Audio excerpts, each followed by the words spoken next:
साथियों नमस्कार, आप सभी का बहुत बहुत स्वागत है। दोस्तों इस वीडियो में हम लोग कुछ और शानदार प्रश्न देखेंगे जो आपके बीपीएससी या अन्य सभी टीजीटी पीजीटी एग्ज़ाम में जो आने की प्रबल संभावना रहती है। और इसी तरह का क्वेश्चन मैं आपको लगातार दे रहा हूं और आपके एग्ज़ाम तक लगातार आपके सिलेबस के अनुसार, सिलेबस से बाहर कोई भी वीडियो हमारे चैनल पे आपको देखने को नहीं मिलेगा। आपके सिलेबस के अंदर रह करके सारे वीडियो आपको मिलेगा जो आपके एग्ज़ाम उपयोगी हो।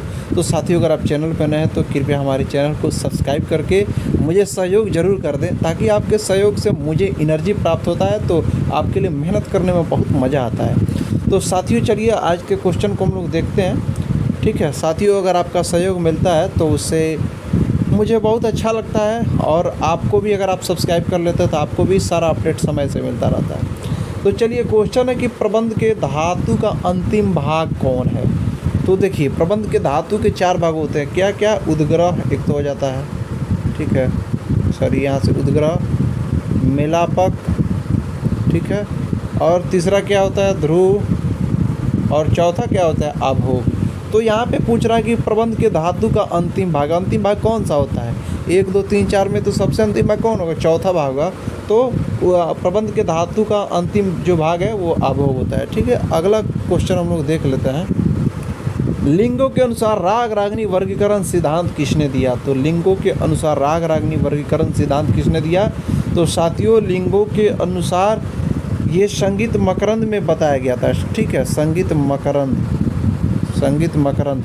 और यहाँ पे ऑप्शन में आपको भरत, सारंगदेव, मतंग, यानी कि इसका आंसर हो जाएगा इनमें से कोई नहीं, क्योंकि संगीत मकरंद किसने लिखा है? नारद ने लिखा है।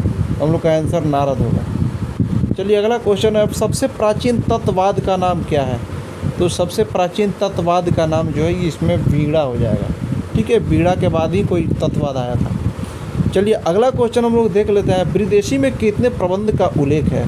मतंकृत वृदेशी, उसमें 49 प्रबंधों का उल्लेख है। वहीं आपके सारंगदेव ने 75 प्रबंध माने हैं। ठीक है, अगला क्वेश्चन है, समय सिद्धांत में रागों को कितने भागों में बांटे गए हैं?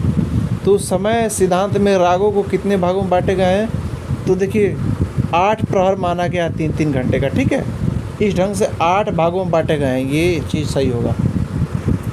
ठुमरी किस गीति के अंतर्गत आता है? जो ठुमरी होता है ना, ये गौड़ी गीति के अंतर्गत आता है। ठीक है, ये ध्यान रखिएगा। और भीना में आपका धमार हो जाता है।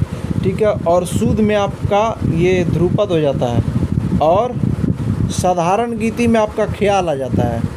ठीक है, और बेसरा के अंतर्गत आपका टप्पा माना जाता है। ये चीज़ ध्यान रखिएगा। चलिए अगला क्वेश्चन है, 10 विधराग वर्गीकरण किसने बताया? तो 10 विधराग वर्गीकरण जो है ये आपके इनमें से कोई नहीं आंसर हो जाएगा, क्योंकि ये ऑप्शन में है 10 विधराग वर्गीकरण सारंगदेव ने बताया था। ठीक है, तो हम लोग का आंसर सारंगदेव हो जाएगा। 8वां क्वेश्चन है, सूर्योदय के समय गाए जाने वाले राग को क्या कहते हैं? तो सूर्योदय के समय जो राग गाए जाते हैं, यानी कि 4 से 7 के बीच में सूर्योदय होता है, इस समय संधि प्रकाश होता है। ठीक है, अगला क्वेश्चन है 9 नंबर क्वेश्चन है। यहाँ पे 9 नंबर क्वेश्चन हाईलाइटिंग करना यहाँ पे मिस हो गया है, जिसे आपको नहीं दिख रहा होगा। ठुमरी के संबंध किनसे है? तो इसका जो आंसर हो जाएगा गिरिजा देवी और आपका सिद्धेश्वरी देवी, दोनों इसका आंसर हो जाएंगे। तो 1 से अधिक हम लोग का आंसर हो जाएगा। फिर अगला क्वेश्चन है 9 नंबर दोबारा रिपीट हुआ है। चलिए कोई बात नहीं, क्वेश्चन हम लोग कर लेते हैं। इस तरह से हम लोग का एक क्वेश्चन और बढ़ जाता है। प्रणव भारती ग्रंथ के रचनाकार कौन है? तो प्रणव रंग किसे कहा गया साथियों? प्रणव रंग कहा गया है आपको ओंकार नाथ ठाकुर को।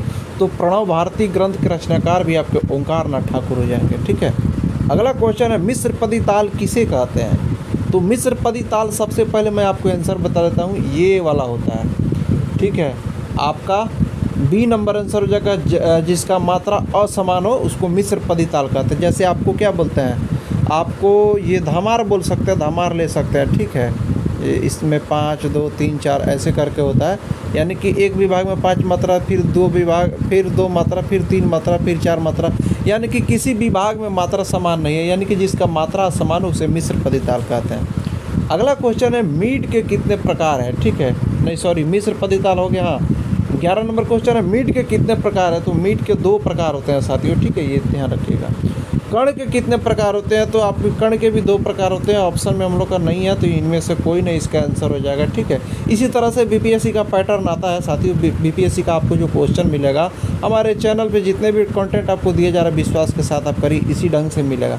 तो इसका जो आंसर हो जाएगा इनमें से कोई नहीं हो जाएगा। कण के कितने प्रकार होते हैं, तो कण के 2 प्रकार होते हैं, ठीक है, इसका ध्यान रखिएगा। अगला क्वेश्चन है, रागों में कम से कम कितने स्वर होने चाहिए। तो रागों में कम से कम 5 स्वर होने चाहिए। 5 स्वर से कम राग में स्वर नहीं होने चाहिए, ठीक है। अगला क्वेश्चन हम लोग देख लेते हैं, यानी कि राग में अधिक से अधिक 7 स्वर और कम से कम 5 स्वर लगता है। अगला क्वेश्चन है, रागों का मुख्य स्वर किसे मानते हैं। तो जो रागों का मुख्य स्वर होता है, किसी भी राग में जो मुख्य स्वर होता है उसको क्या बोलते हैं, सबसे अधिक लगने वाला जो राग जो स्वर होता है जो उसको क्या बोलते हैं, वादी स्वर बोलते हैं, ठीक है। और यही मुख्य रागों का मुख्य स्वर होता है, तो वादी स्वर हो जाएगा, ठीक है। अगला क्वेश्चन है, इनमें से सामगान के स्वर किसे कहते हैं। तो देखिए सामगान के स्वर आपका उदात्त भी है, अनुदात्त भी है, स्वरित भी है। तो इस तरह से इसका जो आंसर का स्वरूप हुआ डी हो जाएगा, ऑप्शन 1 से अधिक हम लोग का सही हो जाएगा। अगला क्वेश्चन है, राजन साजन मिश्रा कहाँ के रहने वाले हैं। तो पंडित जो राजन साजन मिश्रा हैं वो बनारस के रहने वाले हैं। ये लोग ख्याल गायक हैं, ठीक है, और 2 भाइयों की जोड़ी है, हालांकि एक की मृत्यु हो गई है अब। चलिए अगला क्वेश्चन है, स्वर और ताल में बंधे रचना को क्या कहते हैं। स्वर और ताल में बंधे रचना को क्या कहते हैं। अकॉर्डिंग टू ऑप्शन हम लोग का जो होगा यहाँ पे सरगम गीत आंसर हो जाएगा। सरगम गीत क्या होता है, स्वर में जैसे मान लीजिए एक तरह का ये स्वर हो गया, ठीक है। मान लीजिए एक एग्जांपल के लिए मैं आपको दे रहा हूँ, अब इसको गाना है तो आप किसी न किसी ताल के अंतर्गत इसको बांध करके गा रहे हैं। मान लीजिए आपको 3 ताल में गा रहा है, तो इस तरह का जो स्वरूप होता है उसको सरगम गीत बोलते हैं। अगला क्वेश्चन है, रागों में नहीं लगने वाले स्वरूप किसे कहते हैं। तो जो राग में नहीं लगते उन्हें वर्जित या विवादी स्वरूप आप कह सकते हैं। अकॉर्डिंग टू ऑप्शन हम लोग का आंसर यही होगा, ठीक है।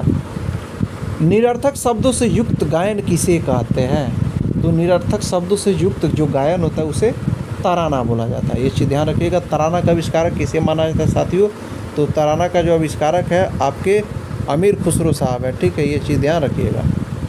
चलिए अगला क्वेश्चन है, तराना हम लोग देख लिए। अगला क्वेश्चन है, नाद के कितने प्रकार हैं। तो नाद के कितने प्रकार माने जाते हैं साथियों, तो नाद के 2 प्रकार माने जाते हैं, ठीक है। और कौन कौन से प्रकार है, आहत और अनाहत। क्या क्या, आहत और अनाहत, ठीक है, अनाहत।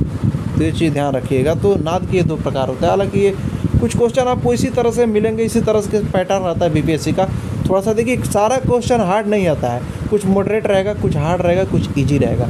तो हमारे चैनल पे जितने भी आपको कंटेंट दिया जा रहा है आपको बीपीएससी को ध्यान में रखते हुए या अन्य आप कोई भी टीजीटी पीजीटी का एग्जाम दे रहे हैं उसको ध्यान में रखते हुए आपको दिखाया जा रहा है। तो साथियों आज के इस वीडियो में इतना ही प्रश्न को हम लोग देखते हैं। नेक्स्ट वीडियो में हम लोग मिलते हैं और हमारे चैनल पर शानदार प्रश्नों का श्रृंखला चल रहा है, मैराथन भी चल रहा है, एमसीक्यू भी चल रहा है और आपका कंसेप्ट भी चल रहा है। तो अब तक चैनल को सब्सक्राइब नहीं किया तो सब्सक्राइब करके अपडेट के लिए बने रहें और मेरा सहयोग करते रहें।